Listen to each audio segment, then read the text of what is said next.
Eu nacín en Ribadavia, unha vila medieval galega que ten moita zona no país, con unha historia bastante importante.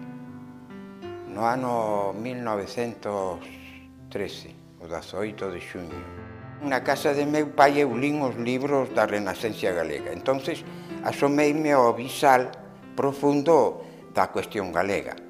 Cando chegamos a Bos Aires, o primeiro que intentei foi buscar as entidades que tiñan un concepto político do noso país.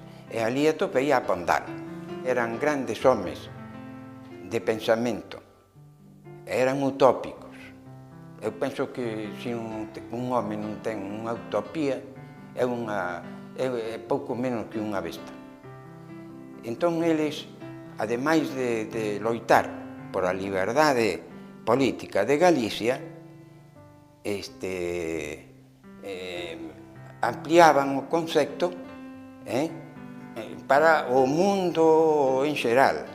É dicir, era xente que non lle gustaba como estaba o mundo, entón procuraba un mundo máis equitativo, máis solidario.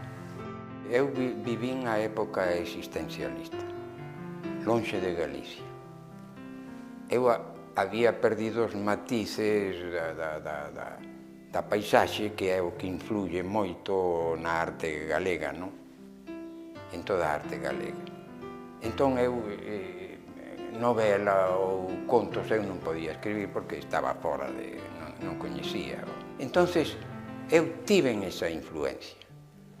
O primeiro libro é así, puramente existencialista. O segundo libro é máis ben sobre o tema do amor.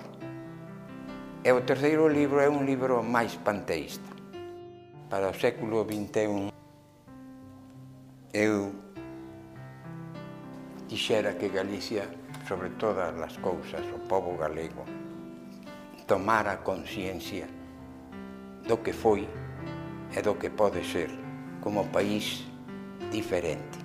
Eu teño a esperanza que co tempo poderemos chegar a esa Galicia ideal.